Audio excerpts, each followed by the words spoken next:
must be destroyed on sight.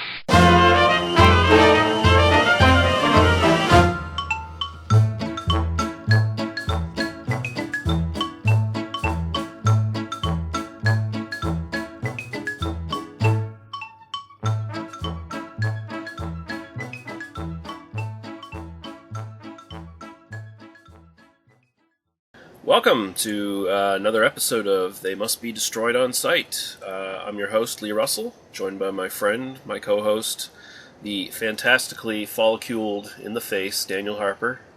Say hello, Daniel. Hi, Lee. Thanks for having me once again. Yeah. I definitely need a haircut. The fans of the show can't see it, but my hair is getting ridiculous. Beard and head, so, wonderful thing to talk about on an audio podcast, that I need a haircut. But He's almost Cousin It at this point. yeah, I just now was looking at the video on Skype and going, wow, I really, really need a haircut. Because apparently I don't own a mirror in my house, Yeah. All right, so the movie we have picked for this episode is going to be from 1976, and it's The Town That Dreaded Sundown, directed by Charles B. Pierce, an independent film director who's probably best known for The Legend of Boggy Creek from 1972, although he's done quite a few movies in his career. Didn't Mystery Science Theater 3000 do that one? Or did they do the sequel? They did the sequel that he came back, which was actually the third movie in the series. Okay. They wanted him to direct the second movie, but it was some even more ridiculous kiddie version of Boggy Creek that he poo-pooed on. But so this movie is like I said, directed by Charles B. Pierce, written by Early Smith and Andrew Prine, who claims he actually wrote the ending of this film, because apparently they forgot to write an ending for it. Well, even in the finished version, doesn't really have much of an ending, but I think we'll get there. Mm-hmm. So this is basically based on the real-life Moonlight Murders in 1946 in Texarkana, which is, I think it's the Arkansas side of Texarkana, because there's a Texarkana, Arkansas, there's a Texarkana, Texas, and it's a border town that's split right down the middle by the actual borders between those two states, if I'm not mistaken.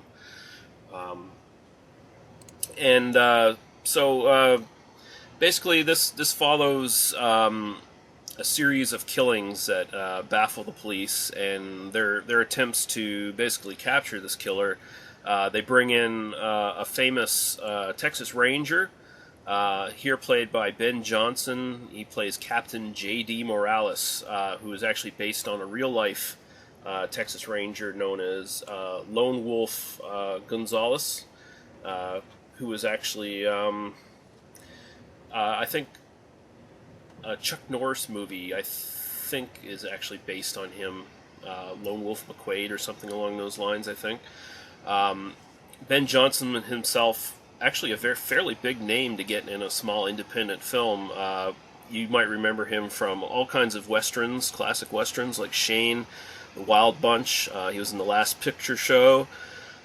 He's been in a lot. He was in a lot of stuff in his career. Very famous actor. Also stars Andrew Prine as Deputy Norman Ramsey, who's... and a lot of these characters are basically fictional characters based slightly on real-life people. He's based on Bowie County Sheriff Bill Presley.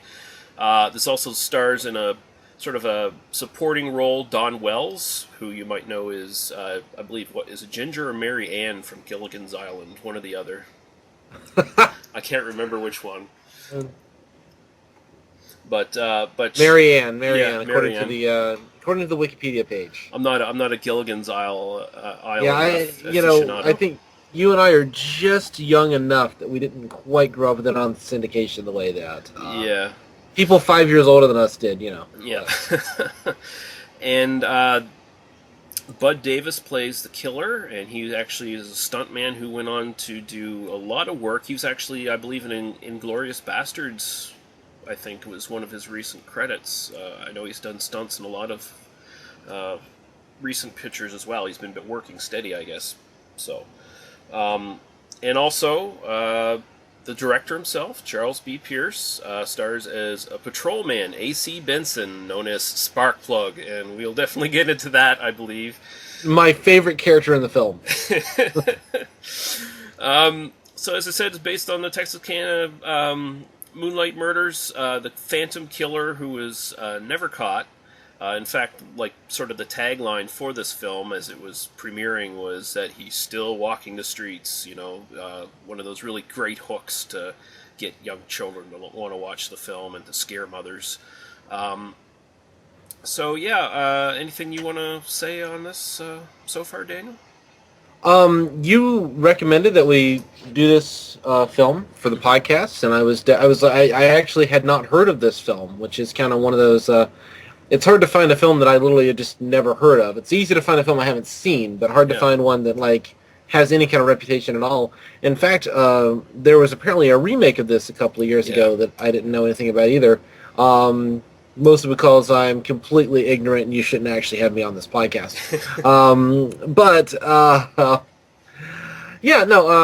I really enjoyed the film. I think for me there's a little bit of that cognitive dissonance at first when you realize that, you know, they're bringing on the Texas Ranger, you know, and they're going to play these tropes straight. Mm-hmm. You know, that this is early enough in this genre that, you know, we are now further away from this film's release than the events of this film were from the time that the film was made. Yeah. Because the events of the film were roughly 30 years before the film was made, and we're now further or about that distance from the film. No, we're further away. We're almost 40 years away from the making of the film itself. And it's interesting to kind of think that way, that we're getting a look back in time, not only at the way that things were in 1946, but the way that people in 1976 saw things in 1946. And I don't know, you know, I think if it was made today, you would see things like, oh, the Texas Ranger is going to come in and like save us, and you know, he would end up being either a glory hog, or he'd be a you know, just an asshole, or he would end up being the killer himself. And yet it's played completely straight in this film. You know, and lots of things like that just sort of like you're expecting twists that don't come. It's actually a really, really straightforward film. I enjoyed it a lot. I found myself really kind of getting engaged in the film as it goes on. It has a kind of slow burn kind of pace. Yeah. You definitely see, you know, something like Zodiac, where David Fincher got a lot of the imagery, you know, kind of comes from this general genre, and certain shots seemed almost ripped off completely. I mean, I saw Zodiac, you know, several years ago, and you know, there are certain things like, wow, this feels a lot like Zodiac. Of course, Zodiac was much later. Yeah. I don't know. I feel like I don't have a lot of pointed things to say necessarily. It's more like I enjoyed the film. I liked a lot of it. I thought some of the humor was kind of really strange and strangely placed, but and I think we'll get into that. Good old Sparkplug. But yeah, I enjoyed the film. I found it compelling and a really worthy thing in the genre. So I mean, this was actually really before the slasher sort of genre really took hold. I mean, the only movie I can think of before this would be something along the lines of Black Christmas, made here in Canada. And then Halloween was 2 years after this. And really, and it's not necessarily a slasher film per se in a lot of ways, because it's half police procedural, which is done very straightforward. It's like Dragnet straightforward almost. And just the facts, ma'am. Yeah, pretty much. And of course it has a narration that adds to that sort of docudrama feel to it. You know, these events happened here, these people went here. It reminded me a little bit of In Cold Blood. If you kind of think about that film in terms of it's very kind of dry. Documentary is the wrong word, but very detached. Yeah. It's very detached from its from even the big kind of action scenes, the horror scenes. The camera kind of stands back and watches. It's not. It's not as the cinematography doesn't lend itself to being like as focused as it's not really trying to draw out emotion as much as it's just showing you kind of what happened or what the fictionalized version of this is happening. I think it's an effective choice. I think the low budget kind of shows in places here, but I really didn't mind the fact that it's clearly the production values are not as great as they might have been. Yeah. I feel like it kind of has this kind of lived-in feel. This world kind of feels like a place where people actually live, partly because it really doesn't have the polish and the flash that other films in this genre sometimes do. Yeah, I feel like the film looks and feels very authentic for like the era it's trying to present. Like I didn't see any like actually I only saw one thing in the whole film near the ending that would give away that it was not in 1946 and that it's a movie. But for the most part, like everything they got it pretty much perfect. Like the clothes, the look, the feel, the way the people talked, sort of weird things like how some of the victims, like the vast age difference between some of the couples the killer murdered, because that was commonplace back then, especially in the South, where you would have like a 20 or 30-something-year-old man dating a girl just out of her teens, Yep. And yeah, I was actually just really impressed with that. And I mean, Ben Johnson, his character comes in. He feels very authentic. Like this guy is a seasoned professional actor, and I still don't know how Charles B. Pierce managed to actually get him to do this film, but maybe he had some incriminating photos. Might have. But I mean, he does a stellar job. Like he really is the rock that holds the entire film together and makes it interesting. And he plays a really cool character. Like. And it just felt so authentic to me. And then when you get to the kill scenes, you're right. Like the way it's shot, it's so sort of clinical and detached, and that actually makes them more effective as far as I'm concerned, because they look like they're real life recreations of what actually happened. I mean, some of these are embellished quite a bit. Like for instance, the trombone kill. I was just thinking about that one. Yeah. That never happened. Very strange scene, and very like it feels like the killer is improvising. That the killer is just like he's just fucking around. He's not. We kind of think today, and again, this is just a genre trope. Like today, the kind of schlocky serial killer movies all have a very the Dexter phenomenon, where the killer has a particular modus operandi that he always follows, and that's how we catch the. And here it feels more like, and this is just some shit that happened. I didn't. Weird moment. So I'm not so sure. Just go ahead, keep going. Okay. Yeah, the trombone definitely felt like a really weird moment. I was not at all surprised to hear that it was not real. Yeah. But no. Yeah. Also, I mean, the kills themselves are obviously effective, but not a lot of gore, even by 1976 standards. You're really, the camera isn't holding on to it. The amount of just blood, the amount of detail you see, there's, I admire it for that. I admire it for, there is a sense of restraint here. It feels like it's, even though it's a schlocky, kind of story, and it's a schlocky film, I mean, it's meant to be, I like the slow burn element of this, I think, is kind of worth landing on it. Yeah, that kill scene with the trombone, I mean, definitely improvised for the movie, and I found it really especially disturbing because they didn't go the schlocky route with it, where they could have had him blowing like perfect notes out of the trombone. I mean, to make it some sort of like joke. Here you see a killer seems like he's like literally, using it as a like a metaphor of penetration, almost of rape or something along those lines, where he almost seems like he's sexually excited when he's actually stabbing her with the trombone. Like you notice he's breathing even heavier when he's blowing out the mask. Like, and I found that as effective about the killer as well. Is like you see, it's just really spooky because you see the mask where he's breathing and it keeps going in and out and in and out. So. Yeah, no, definitely the fact that the fact that the real life killer was never caught means we don't really know anything about him. We don't know who this guy was.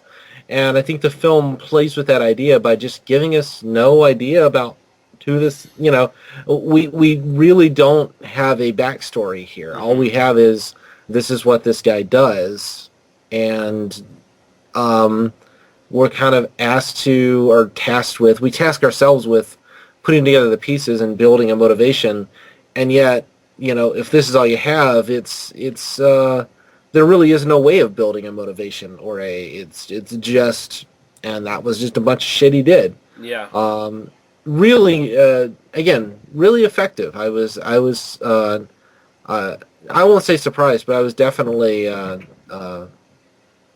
surprised by how much I liked the film.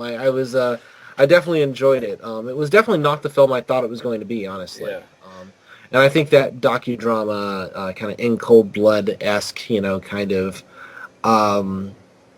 feel to it, the more police procedural elements of it, definitely work in its favor. In terms of, I keep bringing up other movies. It kind of reminded me a little bit of In the Heat of the Night. Yeah, I can see that as well. Yeah. It's kind of got that kind of rural police procedural vibe. It looks, it kind of looks similar. Lots of, you really get a sense, particularly in the beginning of the film, just how boring being a rural police officer in Texarkana would be, because they're just driving around on streets, on dirt roads, effectively, for much of the time. Lots of just sitting around in a patrol car and wishing something would happen. Yeah, and they didn't really, and this is before serial killer was even like a term. When these cases happened, like, they didn't have profiling really for killers so much, at least not serial killers. And so, I mean, it's no surprise that the police were baffled. I mean, the movie, the police catch on much quicker than they actually did in real life. In real life, they thought these cases were unconnected for quite a while because they really had no evidence or motivation. Like, they thought that these were crimes of passion by someone who basically knew the victims, like jealous boyfriends or something like that, because essentially that's all a rural policeman would usually deal with. They wouldn't be dealing with psychopathic killers, in their neighborhood. I think it's, I don't know, I think it's time to talk about Sparkplug now. Yeah, okay. I feel like there's not a lot, I think we've said I've said what I need to say about the killing. I want to talk about the comedy just a little bit. One of the things that was definitely on my mind when I first started this film, and when we first started talking on the podcast about the the cultural differences between 1976 and 2014, one of the things, like, the first time you really get to see Sparkplug, he's threatening to come over and shoot his neighbor's dog. And basically the hero of the film at that point basically, like, chastises him and says, you can't do that on, company. It's played as a laugh. And I think, in the aftermath of, 38 more years of police stories, and, I saw this film very soon after the events in Ferguson, Missouri, where the Michael Brown shooting and that sort of thing, so very much on my mind were the, were the images of cops and brutality and that sort of thing. To see that played, again, straight for laughs, you kind of wonder, like, well, what are they trying to say in 1976 with a scene like that? And then later on when they're doing the kind of broad comedy where the officers are dressed as ladies, so that during a stakeout, and one of the Sparkplug is wearing women's clothes and he's being felt up by his partner, And you kind of like, what are they trying to like? What is the guy just fucking with him, or is this like a thing? You know, I start to like it's all sorts of ramifications you can start to think of when you put it in that context. Yeah. And just the general rapiness of what's going on in the cars to begin with. You know, when the it's like, oh, we got to pull over, and the young ladies are almost to a person saying, "Oh no, I need to go home." And it's like, well, come on, baby, you got to come on. And like, I mean, they're feeling, it's again very different cultural attitudes in 1976. Yeah. And it kept kind of coming back to me over and over again watching this film. Yeah. But in particular, what do you think of the humor? What do you think of the kind of the couple of moments that? What do you think of the spark plug character? And then when you find out that that's the director of the film, it's that is the most jarring part of the movie, and that's sort of the part that threatens to derail the whole thing, I feel. But at the same time, and I'm not trying to defend it, but I think I understand where it's coming from, because during this time, I mean, he's an independent director.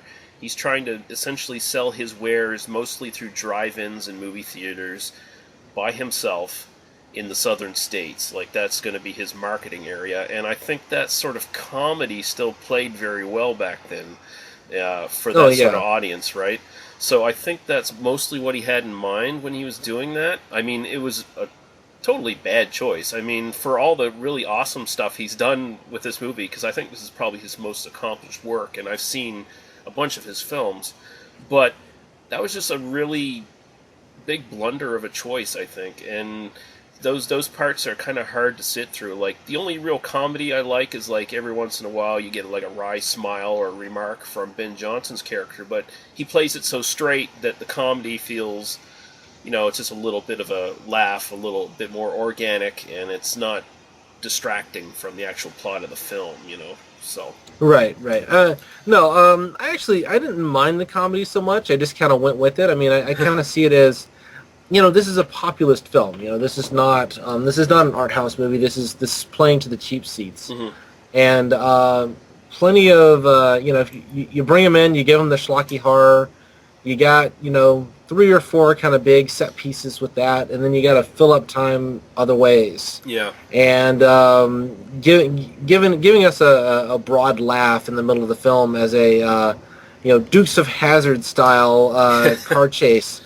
Yeah. With those Duke boys, although that's a bit anachronistic, but whatever. Although Daisy Duke wasn't getting murdered by a trombone afterwards. Right. Yeah, no, it is jarring, definitely, but I don't know. It is sort of one of those things where I think it didn't bother me as much as it might have otherwise. I think if I saw this in a modern film, it would have bothered me more, but. Yeah. I think because it's such a kind of very clearly an artifact of its time that I kind of approached it in that way, and was creeped out by the creepy scenes, by the horror scenes, and was kind of interested in the kind of drama, police procedural elements of it. But and then the comedy, I just kind of accepted it as, and this is comedy, and it's very strange tonally. In the middle of all of that, but I do think it gives us a little bit of a breather from the rest of the film. Yeah, I can see that. Yeah. It's kind of like that scene in the middle of Seven when they just had the campfire fart scene. Oh right yeah. There, like Brad Pitt's like, oh look, my wife's head is in a box, and then oh by the way, also fart joke. Like it's very similar. What's in the box? What's in the box? Yeah. Oh man. That was a very weird joke. I apologize. That's right. we'll have to see what the audience thinks of that one. Yeah. Send us in messages there, audience. Should Daniel quit his comedy routine and just stick to movie reviewing, or what? Or what should we do here? I feel like I just come in and bring in the jokes. That's really my goal here, Intelligent commentary, not my bag here. I come in and I want to tell some jokes. That's it, All right.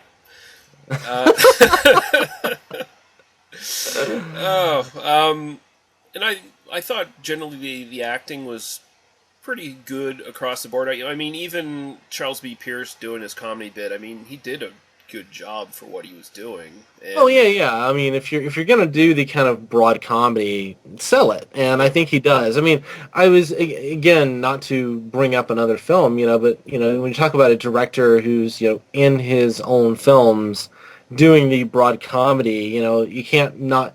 I can't not think of Kevin Smith in the Silent Bob character. And essentially, in his, what he will do is leaving up a dramatic moment with, and then you cut to Jay and Silent Bob and they're smoking a joint or something, and like it's meant as kind of visual punctuation. And Charles B. Pierce does not do what, is not as good at that as Kevin Smith, but it's a bit jarring, but I don't know. It didn't really bother me as much as I think some other people did. I did like the acting. I liked even Dawn Wells' supporting part, where she was basically the final victim who actually survived the attack. I thought she played it really well. Apparently, she came in for a 6-day shoot and did all of her scenes in 2 days, and she didn't read the script. She basically was just given broad points on what she was supposed to do, and she went in there and did it herself, and it came off very effective. I thought, like, very, very sort of a traumatic scene. I mean, that's the scene that we're leading up to it. The killer appears in the window and shoots her husband, right, twice in the back of the head.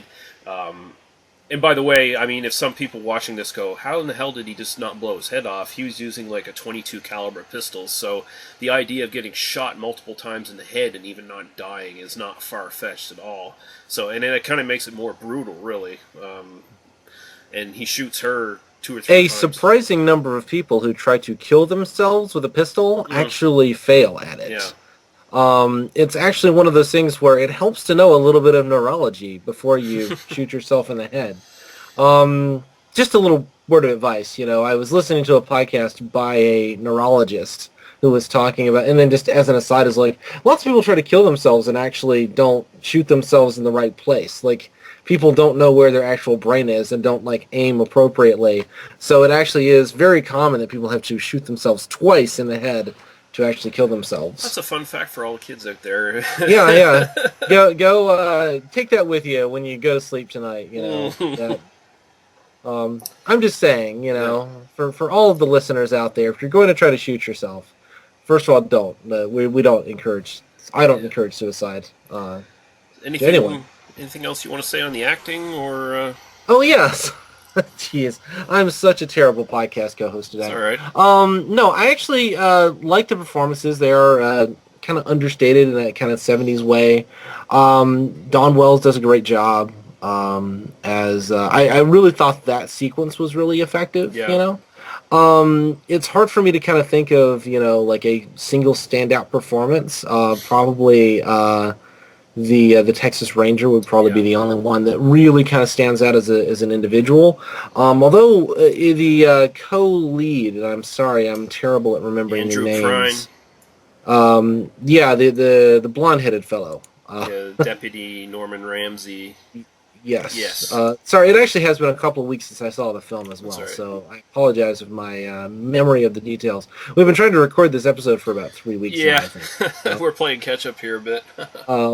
but yeah, no, I really liked him, and then again, when Ben Johnson shows up, I was kind of thinking, oh, this is not going to be like this guy's going to show up, he's going to showboat for a while and then leave. When he becomes the film's lead, it was actually kind of surprising me because I was kind of involved with with Andrew Prine, and I think he's very effective as well. I don't think there's a weak link in the acting, but I don't think this is the kind of film where I approach it for the acting. Maybe. Yeah, they're playing it very natural. They're not playing really roles you're supposed to necessarily connect with and follow in a story. They're more like almost set pieces in a docudrama. So they're more, oh, this is this character, this is what he did. Not, I wonder what this character is going to do. I'm going to follow along and watch him in the movie and see what he does. Right, and no one in the film has like a big Stella moment, like a big, Mm, there's no like Marlon Brando style, acting in this. yeah. This isn't that kind of film. But I think that if you did have the kind of big emotional moments, it would not be as effective as the film. I think that it works because things are slightly understated and underplayed to a large degree. Yeah. I thought the killer was really effective. Bud Davis, like he doesn't say anything. Like every once in a while, you hear him make a little scream or something like that. Like when he's pursuing his victims, like the part where he gets caught in the door of the car and it drags him around a bit. Mhm. I think he played it very well, very physical, but at the same time believable because he's not one of these unstoppable killers that we'd see in later slasher films. He's very obviously a real person, under that mask and that breathing. Um, Interestingly enough, that was basically lifted directly for Friday the 13th Part 2, which was Jason's first appearance, and he first wore like a burlap sack on his Right. head, right? And John Carpenter has said that he's taken both some elements of that character and Yul Brynner's gunfighter in Westworld, the robotic silent gunfighter, and used that for That's Michael awesome. Myers. Yeah, so I Yeah, mean, that's awesome. so when you think about it, this film really did sort of give birth to two modern slasher icons, and pretty much a lot to do with the genre becoming what it was, for better or worse, depending on what you feel about the genre as a whole. But Right. there really is one of the great grandfather of the whole genre, really, in my opinion. No, no, definitely. I mean, and you definitely get that sense because again, I sat down. I really tried. When you recommended it, I was like, well, I'm not going to research this at all. I'm just going to sit down and watch it, and not, um, not try to put it in context beforehand. Which I think it was an interesting thing because it meant that when I then went back and read it, I'm like, oh, this was one of the first. That's why it feels so like it's been done over and over again since Yeah, then. And I love seeing those movies. When you get a sense of what this was in its inception and yeah, at the beginning, what this genre really became, I think is really really effective. Again, I feel like I really like the film, and I'm not trying to make fun of it for lack of enjoyment. It's just sort of one of those like it's maybe harder to talk about just because it has been uh, aped so many times. That yeah. it's almost easier to talk about the other films that it resent that have followed from it. One thing I did want to ask you is, what do you think of the ending? Um, Kind of the big firefight, I guess, at the end involving the yeah. train. The Never happened in real life, of course. They never chased the killer. They, from what the legend says, is Andrew Prine said he wrote the ending because Charles B. Pierce and Ben Johnson got drunk the night before and they didn't have an ending in mind, really. So, and they put it together. That's the story anyway. I don't know if it's true, but it's the story I like. Um, I believe it. yeah, and the funny thing is, and this is the I moment think that there was a lot of bourbon being drank during this I think entire so. production. I It think wouldn't so. surprise me. I mean, I don't think he could have paid his actors too much, so he probably got them drunk anyway. Yeah. How else would you drive like that? Yeah. Unless you're slightly inebriated. But actually, that's the scene where I mentioned earlier. There's one little scene that sort of takes you out of the movie right together. Is the train is between the Texas Ranger and the cop and the killer. They're trying to shoot under the train to get him. And there's one moment, if you freeze the frame, actually you don't even have to freeze the frame, it's several frames, where you can clearly see the cameraman on the back of the train filming them from the train. It's never been erased out of any cut of the film that I've seen. It's awesome, and it shouldn't be erased from it. But yeah, No, it should. the ending is tacked on. It's an attempt to try to give some sense of closure, like they allude to. Maybe the killer died in the swamp, but then afterwards they show the lineup of people going to watch the movie based on the events of the killings, and you see that killer's feet again. Like there were scenes throughout the movie where you saw the killer was actually actively spying on the police and people and his victims and stuff, but you only saw him from like the pant legs down, Right. right? So, I think it works in a way because it gives you that sort of boogeyman effect, like the legend still lives on. He's never been caught. He's still technically at large. And he sort of became a boogeyman for Texarkana.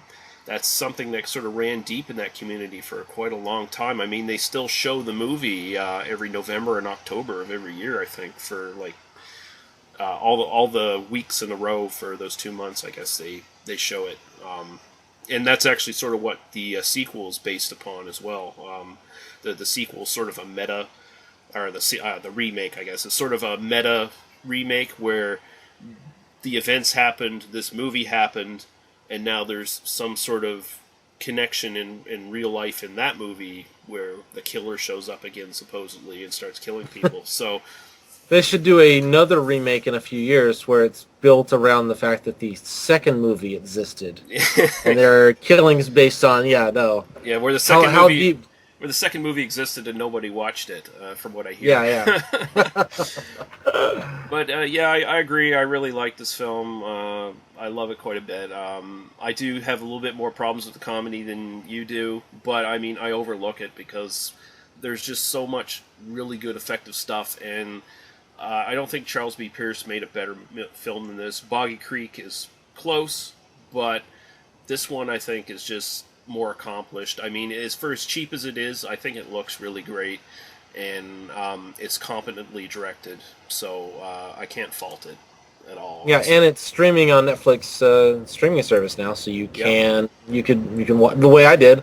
I put it on my laptop and just watch it straight through. You can also get the recent DVD Blu-ray bundle release of it as well. That also has another one of Pierce's films, The Victors, on it, which is also not a bad film.